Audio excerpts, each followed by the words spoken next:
Hello and welcome to Fit to Speak. I'm Eugene Obah. So glad to have you with us. Well, it's New Year's Eve for most people around the world, including for Luigi Mangione, who currently is spending his in an orange jumpsuit. So before you head out and party like it's 2024, we'll take a small look into the future via a bonus conversation I had with sports journalist Regina Ham on the future of women's sports. We'll have that and so much more, including my commentary on the real reason that Jon Taffer's bar in DC couldn't be rescued from itself.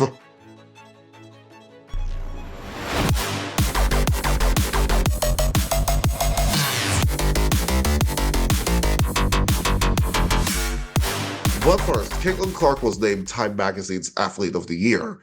It is no surprise that it is very, very well deserved.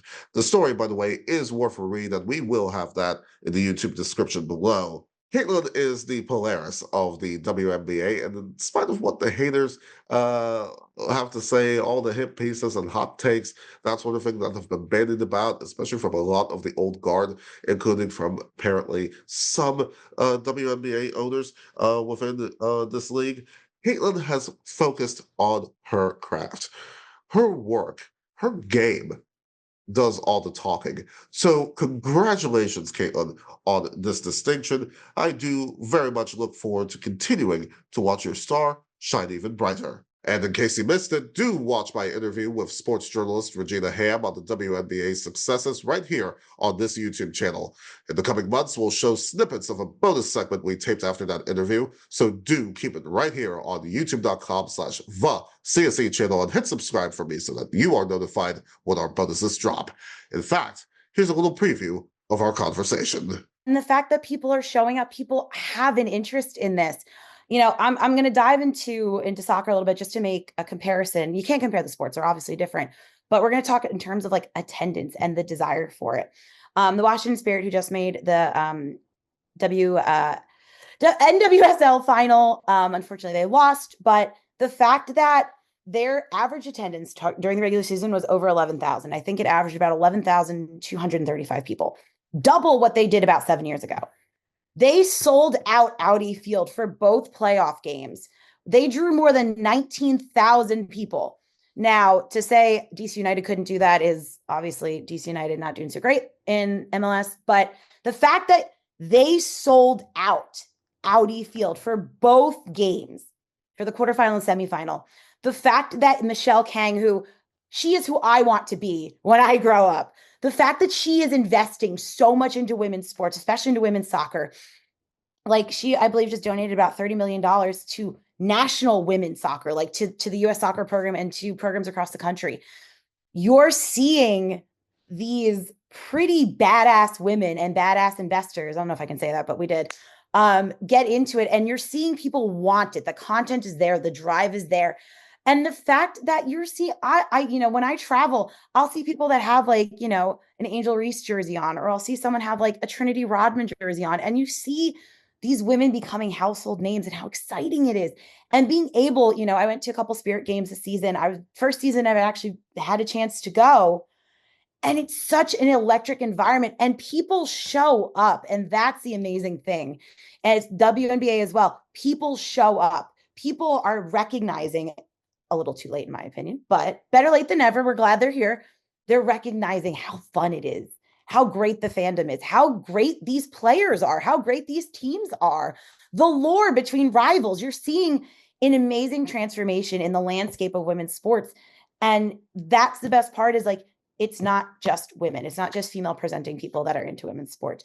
You're seeing everybody. I think the most heartwarming thing for me, especially when you're on social media, if you're, trying not to doom scroll, is seeing all these young girls, seeing all these young women who, want to be in the WNBA. They want to be in the National Women's Soccer League. And if you want to go outside of that to all sports, who want to be, the next rugby player like Alona Mar, who want to be, the next, 4x100 meter gold medal champion for U.S. swimming, who want to be the next Sha'Carri Richardson. Like, you're seeing this next generation of young women and young girls who want to be in this space. You're seeing Quinn set levels playing for the national team of Canada. They are such an inspiration to people. you're seeing such a rise and you're seeing the fandom, and it is absolutely electric. And I think it's a lot of fun to see, like you said, how many guys are tuned into this. And not necessarily because, like, oh, my girlfriend watches it. Like, they genuinely have an interest. They genuinely are curious. Some of them pick teams. One of my guy friends is a very strong and New York Liberty. He had season tickets. He's like, I can't believe I was missing out on it for so long. Yeah. And I'm like, I'm so glad you woke up. Welcome to the party.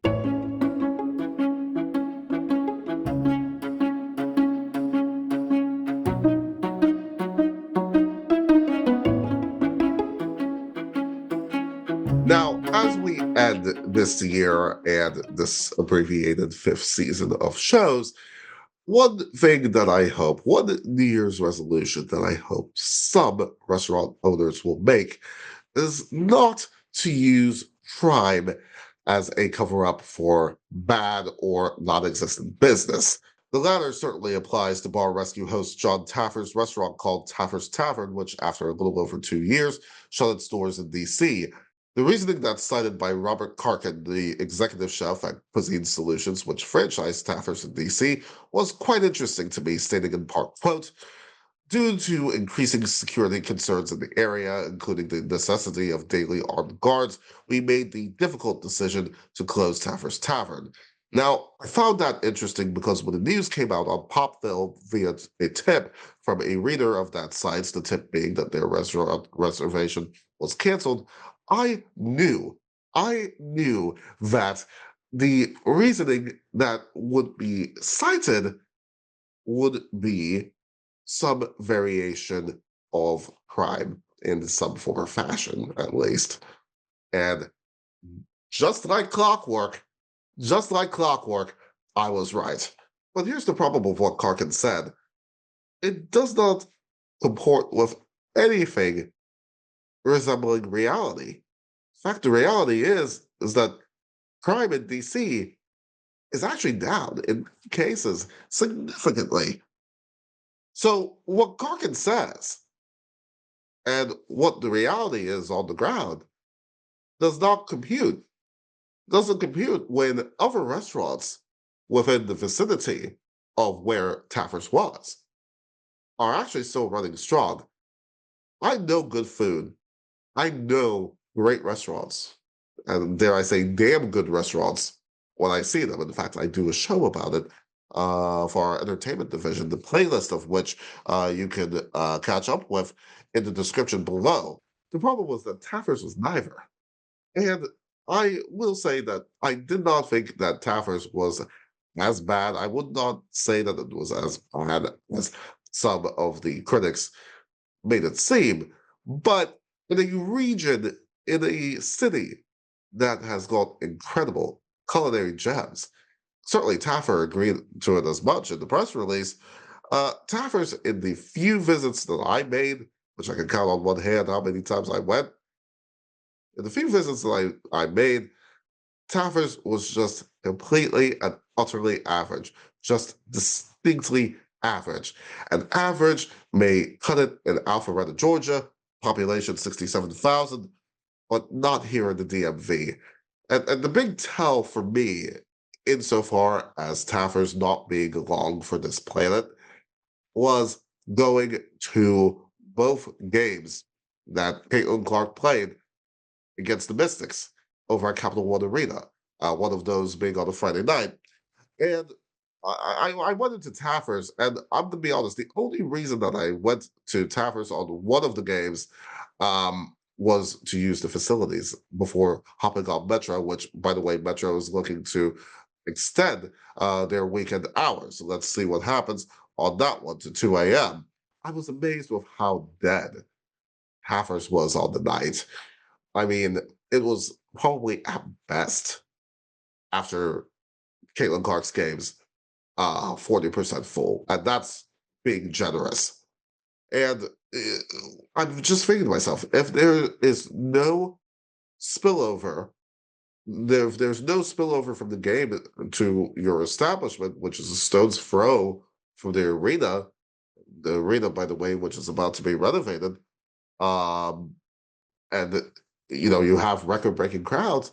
If you cannot get people into your establishment, then there's just absolutely no hope for you. There isn't.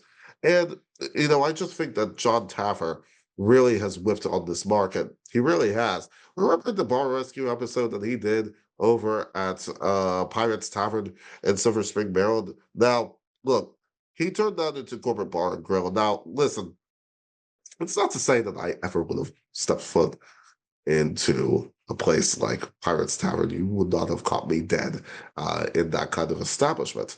But I also think that, Taffer, that is, I also think that the concept that he ended up turning it into corporate bar and grill, I don't think people want to be reminded of being in the office after being in the office for like 8 hours, that sort of thing. I just don't. But really, I do think that the fact that Taffer's only lasted 2 years in this market does call into question his credibility as an arbiter of all things in the bar business.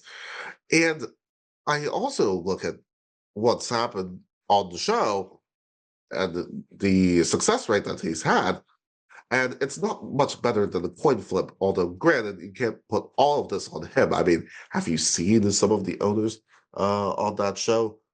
Still, when you consider that his Watertown, Massachusetts location also closed earlier this year, it's not exactly a great batting average for Taffer and his concept of the future. If I were him, I would completely rescue the concept, especially the food aspect of the concept. I would completely rescue it. Otherwise, he's going to really have to shut it down.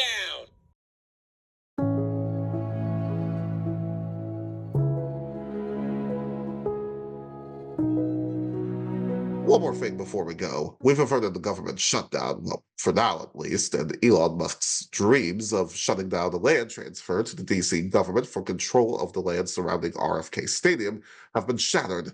That's because in the script that not even the former NBC soap opera Passions could write, the Senate, via voice vote in the wee morning hours about a week and a half ago, included it in the continuing resolution, aka the CR, that President Biden has signed.